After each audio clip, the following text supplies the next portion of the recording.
The Federal Reserve of New York recently issued a report titled Household Debt Rose by $184 billion in QI 2024. Delinquency transition rates increased across all debt types. The report talks about two significant concerns. The first one is that for the initial 3 months of 2024, America's total household debt reached a new record high. Secondly, there's been quite a noticeable increase in delinquencies. The data we'll be talking about today is sourced directly from the Federal Reserve report, where various types of debts, such as credit cards, auto loans, mortgages, student loans, and home equity lines of credit, HELOCs, are detailed. The report provides a comparison that spans over 2 decades, including data from the period of the Great Recession. Understanding this information is very important as it offers crucial insight into the financial health of other Americans, potentially including your family, friends, neighbors, and colleagues. But before we start, don't forget to like, share, and subscribe to Economy Obsession for more insightful videos. Take a look at the blue line representing credit card delinquencies.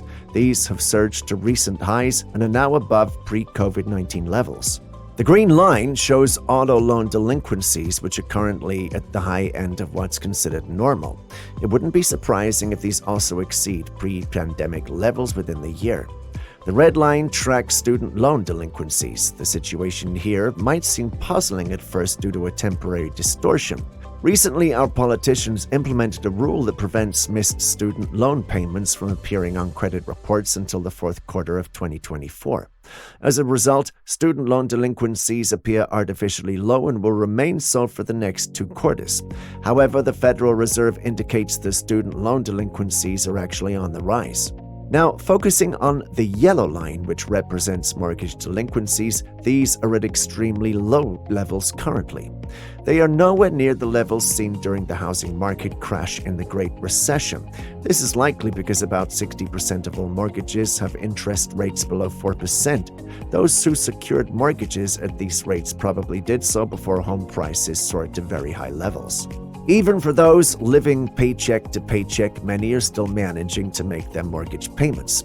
This contrasts sharply with the housing market crash era when lenders freely issued ninja loans and adjustable rate mortgages. According to the Federal Reserve report, the total debt balance for Americans continues to rise. A significant portion of this increase is attributed to housing debt.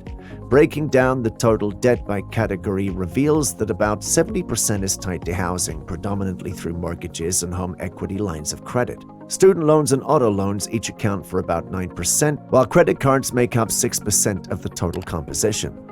It's useful to look at the debt levels from the first quarter, January through March, for a clear perspective on things. Focusing on annual changes is particularly insightful. For example, credit card debt typically spikes in the last quarter of the year due to holiday spending, making year-over-year comparisons more meaningful. At the moment, all types of debt have increased except for student loans. If you look at the figures for serious delinquencies, those 90 days or more past due, you'll notice an increase in every debt category from the first quarter of the year compared to the same period last year. This upward trend includes mortgages, home equity lines of credit, auto loans, and credit card debt.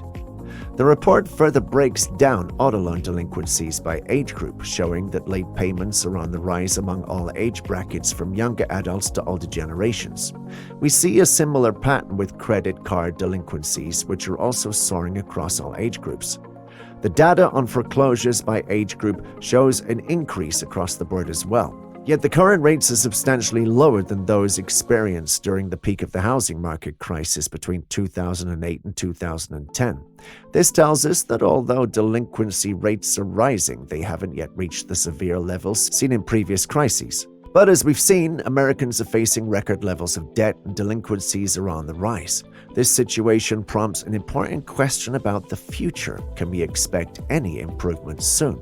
Well, given the current economic factors, the outlook is not very optimistic. Inflation continues to rise, which means the cost of living is increasing faster than most people's income. High interest rates are another concern. As these rates remain elevated, fewer individuals will be able to maintain mortgages with low interest rates like 3% and are more likely to enter the market at higher rates, such as 7%. This change can make it harder for new homeowners to manage their payments. This shift is not just limited to mortgages, it also applies to auto loans.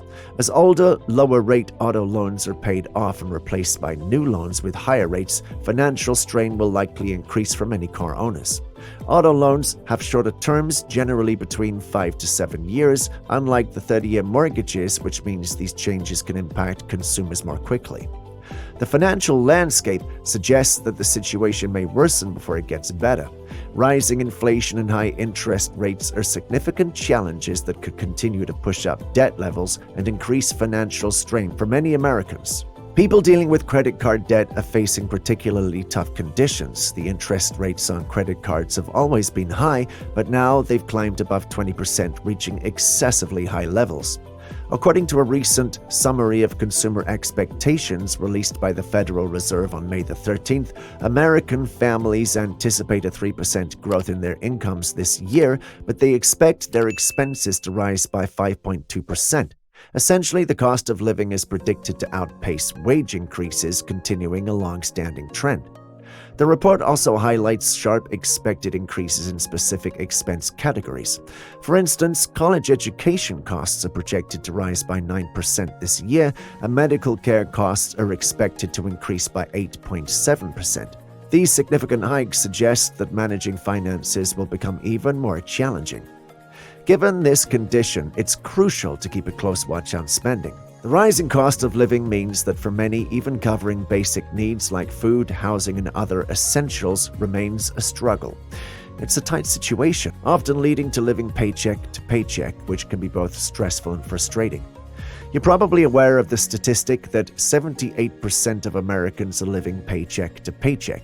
The Federal Reserve reports that 1 in 6 credit card users are consuming at least 90% of their available credit. This shows that many people are maxed out, and the trend is likely to continue with more people reaching their credit limits this year. It's a tough situation, but remember, we're all in this struggling economy together. Some might find a small comfort in that shared struggle, though it's a cold comfort at best. Despite this, it's common to hear disbelief or even anger as the stock market soars, seemingly disconnected from the real economy. The stock market often stays strong, driven by the expectations of easy money, as seen in events like the recent GameStop frenzy, which felt like a replay of past market chaos. GameStop Corp's stock rose over 30% in the last few days following the company's announcement that it had completed a significant equity offering. The sale involved 45 million shares, raising approximately $933.4 million. Government reports on the labor market, unemployment, and GDP might paint a picture of a thriving economy similar to the stock market's performance. However, the real story seems quite different when you consider the rising debt levels and delinquencies. We've shared this data to give you a fuller picture of the situation. We're eager to hear your opinions, so please let us know what you think. Thank you for your support, and we wish you a very nice day. Remember to hit the bell icon so you never miss a video from us. Take care. We'll be back soon.